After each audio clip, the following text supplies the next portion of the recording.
In 1993, I was loving my Sega Genesis. I was finally getting some good Capcom and Konami games. Sega was deep into third generation software, and their sports games were hitting their peak. So you can imagine my utter disgust upon running across McDonald's Treasureland Adventure. I mean, licensed games were often a hard sell for me to begin with, but who in their right mind wanted to jump around in a subpar game as that creepy-ass Ronald McDonald? Pics of it didn't help either, and it was a hard pass for me, something I'd never normally consider playing. Just look at the cover and be honest. This is a throwaway kid's cash-in if you've ever seen one, right? Of course, as you can imagine, later on I started to see things that made me wonder, had that been a mistake? The reviews were much higher than I would have thought, and I learned that this game wasn't some acclaimed reject that was shat out for a quick buck, but instead was developed by Treasure, makers of the incredible Gunstar Heroes that was released that very same year. Sega was even the company that published it. Game magazines had reviews saying it was alright. Had I been wrong here? Was it possible that this seemingly throwaway game could have been something special and I just didn't realize it? Today we are going to take a look at one of Treasure's oddest games and find out if there's more here than meets the eye.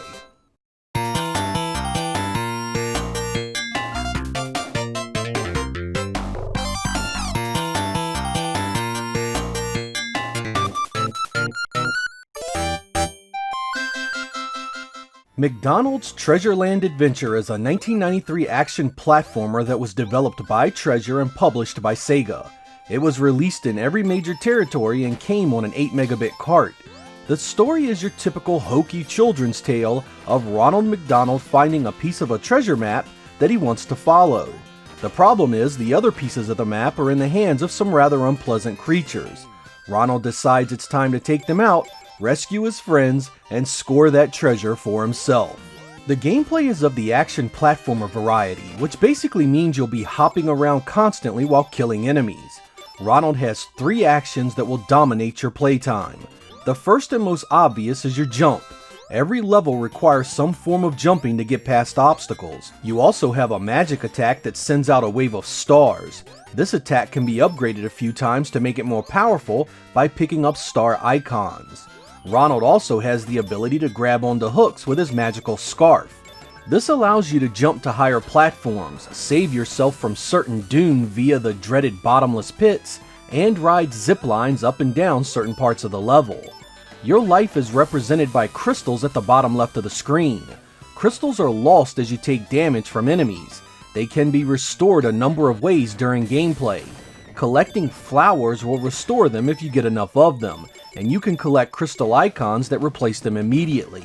There are additional power-ups open to Ronald as well. If you collect balloons, they will rescue you if you should happen to fall into a pit.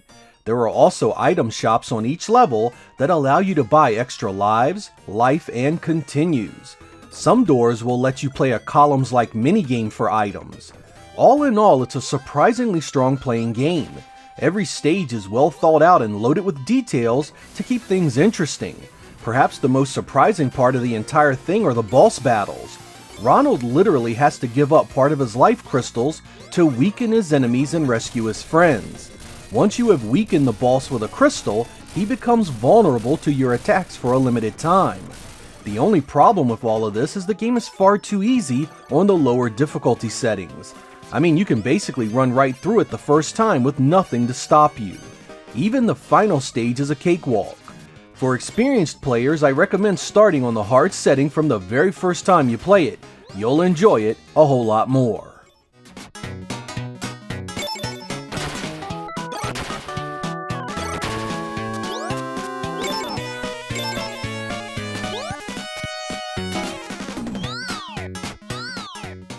The visuals of this game will likely catch many of you 2 ways. At least it did for me. I adore the overall color use and detail here. I mean, when it comes to Genesis titles, you will rarely see graphics explode in a rainbow of different hues as they do here. Even on the nighttime stages, there is still color everywhere. Looking at it without knowing it, you could easily mistake this for a Super Nintendo or TurboGrafx title upon first inspection. Along with the impressive color comes some very well done animation. Every sprite moves naturally, and most of what you see from the bosses is impressive as well. Backgrounds are likewise impressively detailed with tons of parallax scrolling. Not everything is perfect though. The design of Ronald McDonald and his friends is as off-putting as ever. I mean, just the size and shape of the main sprite is enough to want to send this freak into the nearest enemy to see him die a tormented and horrible death. This is not a compelling character at all. I don't want to help this dude succeed.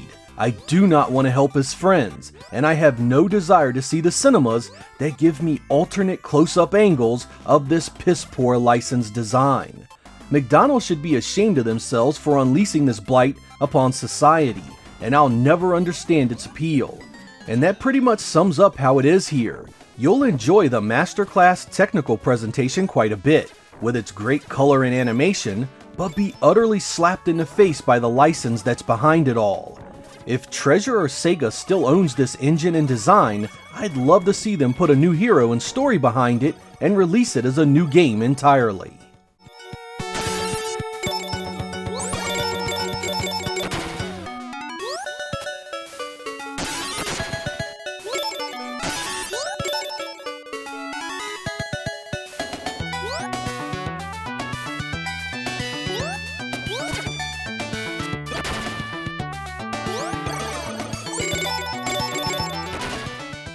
When it comes to sound and music, this game surprises yet again.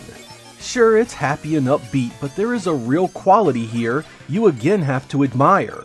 Hell, some of this stuff sounds like it could have been included in some of Sega's in-house software like Sonic and Ristar. I've got a few different pieces picked out to give you an idea of the overall quality. Let's have a listen.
The story behind how Treasure came to do this game is as interesting as the game itself.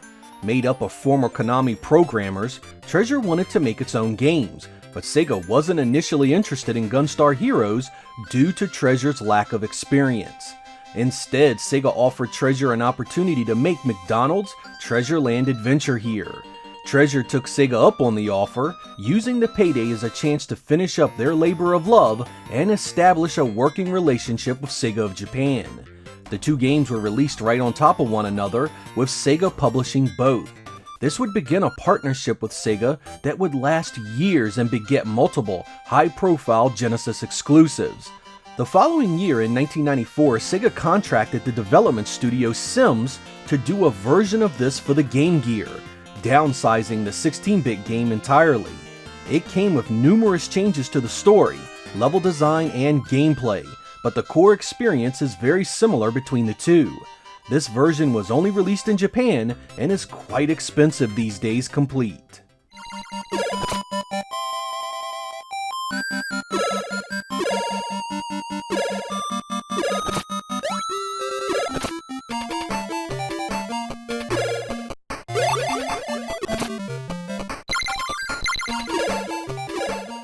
McDonald's Treasure Land Adventure is a great example of not judging a video game by its cover. It's much better than I ever would have guessed, especially for a license I dislike so much. Treasure made a solid game here that is strong enough to keep the attention of both you and your kids. The visuals are impressive, the music well done, and the gameplay stays interesting the entire way through. The difficulty will turn off some of you, no doubt, but I really do recommend you at least give it a try. It very much reminds me of the Disney titles on the Genesis. The license may not interest you, but you simply cannot deny how well done the game is. If you find yourself in the market for a hidden gem, or just a decent platformer in general, this should be on the list of things you play at least once. That's doubly true if you play games with your kids. It's far from perfect, but much like myself, I'm sure you'll come to respect Treasure's effort here and find it very much worth your time. I'm Sega Lord X. Thank you guys for watching, and I will catch you next time.